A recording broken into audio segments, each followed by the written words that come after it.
Hello friends, उद्भव classes के platform से मैं अदिति आपका स्वागत करती हूँ। फ्रेंड्स, हर कोई बार बार आपसे ये कह रहा है कि सिलेबस में जो भी आपका सबसे इजी सब्जेक्ट है उसको सबसे पहले कीजिए या इजी सब्जेक्ट पर आप लोग ज़्यादा फोकस कीजिए। मैं भी आपसे यही बात बार बार बोल रही हूँ कि सबसे पहले इजी सब्जेक्ट पे आप फोकस कीजिए, वहाँ से आप ज़्यादा से ज़्यादा स्कोर आप लेकर जाएंगे। तो हिंदी, अगर इजी सब्जेक्ट की बात करें तो हिंदी सबसे इजी सब्जेक्ट हमारा है।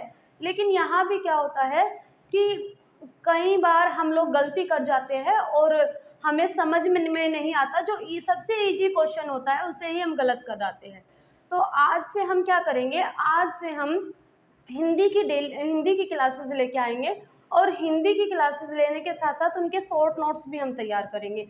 बीच में मैं आपको शॉर्ट नोट्स के साथ साथ हम बीच में क्या करेंगे, बीच में जो इम्पोर्टेंट टॉपिक होगा या कोई इम्पोर्टेंट बात होगी वो भी मैं आपको नोट करके आपको बताती हुई जाएंगी।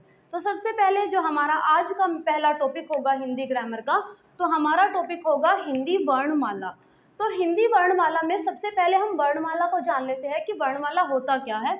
तो वर्णों के व्यवस्थित समूह को हम वर्णमाला कहते हैं, या ये कह सकते हैं कि व्याकरण की भाषा में अगर हम बोले कि वर्णों के व्यवस्थित समूह को हम वर्णमाला कहते हैं। और हिंदी वर्णमाला में कुल हमारे जो टोटल हमारे जो वर्ण होते हैं वो होते हैं हमारे 52 हमारे वर्ण होते हैं वर्णमाला के अंदर। उनको हम डिवाइड कर लेते हैं और डिवाइड करने के बाद अगर हम बताएं तो सबसे पहले जो हमारे स्वर होते हैं हमारे 11 संख्या में, व्यंजन हमारे 33 होते हैं संख्या में, अयोग वहाँ हमारे 2 होते हैं, 2 हमारे उच्छिष्ट व्यंजन होते हैं और 4 हमारा संक्षिप्त व्यंजन होते हैं। इन सारे वर्णों के बारे में हम डिटेल में पढ़ेंगे। कोई भी ऐसा टॉपिक हम नहीं छोड़ेंगे जहां हम डिटेल में ना पढ़े और हम एग्जाम में कहीं गलती कर जाए। तो उसके बाद आती है कि वर्ण क्या होता है। हमने वर्णमाला पढ़ा कि वर्णों के व्यवस्थित समूह को हम वर्णमाला कहते हैं। लेकिन वर्ण होता क्या है, तो भाषा की सबसे छोटी इकाई ध्वनि है और ध्वनि के लिखित रूप को वर्ण के द्वारा व्यक्त किया जाता है। ध्यान दीजिएगा मेरे शब्दों पर आप लोग। भाषा की सबसे छोटी इकाई ध्वनि है। मौखिक रूप से अगर हम छोटी इकाई की बात करें तो यह कह सकते हैं कि उच्चारण की दृष्टि से हम भाषा की सबसे छोटी इकाई की बात करें तो वो सबसे छोटी इकाई हमारी क्या है, ध्वनि है। लेकिन लेखन की दृष्टि से, अगर आपसे लेखन की दृष्टि से पूछ लिया जाए तो लेखन की दृष्टि से भाषा की सबसे छोटी इकाई वर्ण है। क्लियर हुआ यहाँ तक कि भाषा की सबसे छोटी इकाई ध्वनि है और उस ध्वनि को जब हम लिखित रूप में व्यक्त करते हैं तो उसको हम क्या कहते हैं, वर्ण कहते हैं। सेम वही बात है कि लेखन की दृष्टि से अगर सबसे छोटी इकाई की बात की जाए तो वर्ण हमारा सबसे छोटी इकाई है। वर्ण का अगर हम एग्जाम्पल की बात करें जैसे ए, आ, के, खे, गे, घे, ये सब हमारे क्या है, वर्ण है। अब बात कर लेते हैं स्वर वर्ण की। तो स्वर वर्ण सबसे पहले डेफिनेशन की बात कर लेते हैं कि जिन वर्ण के उच्चारण में किसी अन्य वर्ण की सहायता न लेनी पड़े उस वर्ण को हम क्या कहते हैं, स्वर वर्ण कहते हैं। जैसे ऐसे औ तक जितने भी वर्ण होंगे वो सारे हमारे स्वर वर्ण के अंदर आएंगे। फिर अगर स्वर वर्ण के प्रकार की बात करें तो स्वर्ण वर्ण जो होते हैं उनको 3 तरीके से उनके प्रकार को हम क्या करते हैं, वर्गीकृत करते हैं। सबसे पहले उच्चारण की दृष्टि से बात करें तो उच्चारण की दृष्टि से हमारा होगा ह्रस्व स्वर, दीर्घ स्वर, प्लुत स्वर। ये 3 स्वर हमारे होंगे उच्चारण की दृष्टि से, ह्रस्व, दीर्घ और प्लुत। उसके बाद अगर जीभ के प्रयोग के आधार पर हम बात करें तो जीभ के प्रयोग के आधार पर भी हमारे 3 स्वर होते हैं, अर्घ स्वर, मध्य या केंद्रीय स्वर और पश्च स्वर। उसके बाद अगर हम बात करें कि मुख द्वार खुलने के आधार पर, जैसे हम किसी भी स्वर को बोल रहे हैं तो बोलते टाइम हमारा मुंह का जो मुख द्वार है वो कितना खुलता है, उसके आधार पर हमारे जो मुख द्वार जो स्वर होंगे वो मुख द्वार के आधार पर 4 प्रकार के होंगे, विवर्त, अर्धविवर्त, संवर्त और अर्ध संवर्त।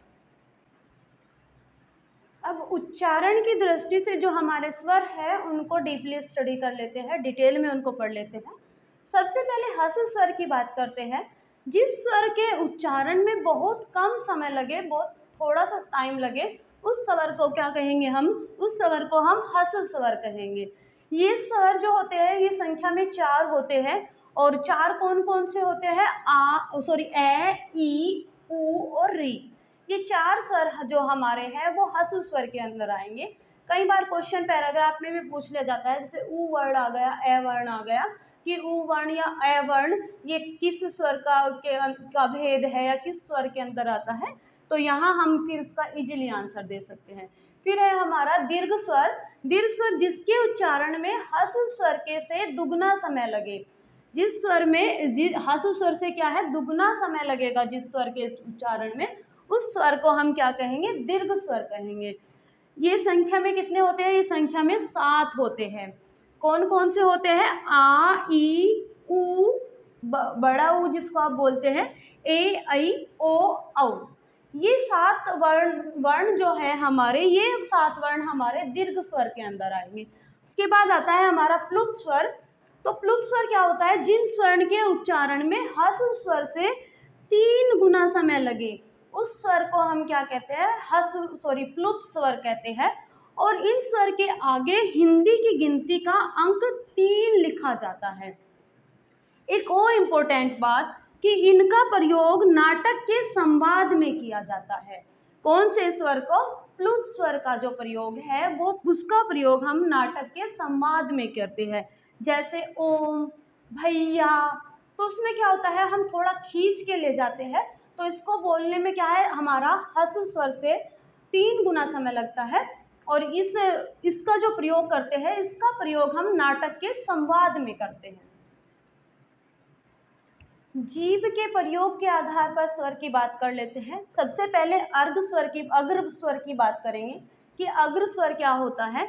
जिन स्वर के उच्चारण में जीभ के आगे वाला हिस्सा उठता है, उस स्वर को हम क्या कहते हैं? अग्र स्वर कहते हैं। सबसे इसके एग्जाम्पल की बात, इनकी जो संख्या होती है, ये संख्या में 5 होते हैं। 5 कौन कौन से होते हैं? ई, ए, ऐ और री। ये 5 संख्या, ये होते हैं 5। उसके बाद आती है मध्य या केंद्रीय स्वर। तो जिनके उच्चारण में जीभ का बीच का हिस्सा उठता है, उस स्वर को हम क्या कहते हैं? मध्य या केंद्रीय स्वर कहते हैं। ये इनकी संख्या 1 होती है, और ये केवल कौन सा होता है? ए स्वर या ए वर्ण कह सकते हैं। ये सबसे इम्पोर्टेंट है और इसको बार बार पूछा जाता है, मध्य या केंद्रीय स्वर को। उसके बाद आती है बात पश्च स्वर की। तो जिनके उच्चारण में जीभ के पीछे का हिस्सा उठता है, उस स्वर को हम क्या कहते हैं? पश्च स्वर कहते हैं। ये संख्या में 5 होते हैं। कौन कौन से होते हैं? आ, उ, ओ, औ। ये संख्या में 5 होते हैं। अब बात कर लेते हैं मुख द्वार खुलने के आधार पर स्वर की। तो ये सबसे पहले विवर्त की बात करते हैं, विवर्त स्वर। तो जिस स्वर के उच्चारण में मुख द्वार सबसे अधिक खुलता है, उसको हम क्या कहते हैं? उसको हम विवर्त स्वर कहते हैं। इनकी संख्या 1 है, और ये कौन सा है? ए स्वर। उसके बाद बात करते हैं अर्धविवर्त। तो अर्धविवर्त जिस स्वर के उच्चारण में मुख द्वार विवर्त की तुलना में कम खुले, उस स्वर को हम क्या कहते हैं? अर्धविवर्त स्वर कहते हैं। ये संख्या में 4 होते हैं। कौन कौन से होते हैं? ए, री, ए, औ। ये 4 होते हैं। उसके बाद बात करते हैं संवर्त स्वर की। तो जिनके उच्चारण में मुख द्वार सबसे कम खुलता है, उसको हम क्या कहते हैं? संवर्त स्वर कहते हैं। ये भी संख्या में 4 होते हैं, ई, उ और औ। उसके बाद बात कर लेते हैं लास्ट वाले को ही, अर्ध संवर्त। तो जिस स्वर के उच्चारण में मुख द्वार संवर्त की तुलना में अधिक खुले, उसको हम क्या कहते हैं? अर्ध संवर्त कहते हैं। इनकी संख्या 2 है, ए और औ। तो देखिए यहाँ हमें क्या होता है, यहाँ हमें भूलने के चांस ज़्यादा रहते हैं। तो बस क्या करना है कि विवर्त की बात करें तो सबसे अधिक मुंह खुलेगा, और संवर्त की बात करें तो सबसे कम मुंह खुलेगा। फिर उसके बाद अर्धविवर्त की बात कर लेते हैं। तो क्या करना है? आधा उसका क्या होगा? उसका आधा होगा। तो विवर्त क्या है? विवर्त में ज़्यादा समय लग रहा है, तो यहाँ पे क्या होगा? विवर्त की तुलना में कम समय लगेगा। सेम बात संवर्त की आती है, तो संवर्त में सबसे कम समय लग रहा है, तो यहाँ पे अर्ध संवर्त में जब संवर्त में सबसे कम लग रहा है, तो यहाँ ऐसा तो है नहीं कि संवर्त से भी कम बात की जाएगी, तो यहाँ क्या होगा, यहाँ संवर्त की तुलना में अधिक उपल रहा है। तो फ्रेंड्स, ये था हमारा आज का टॉपिक। आज के लिए बस इतना ही। वीडियो अच्छी लगे तो लाइक कर देना और चैनल को सब्सक्राइब कर देना। Thank you.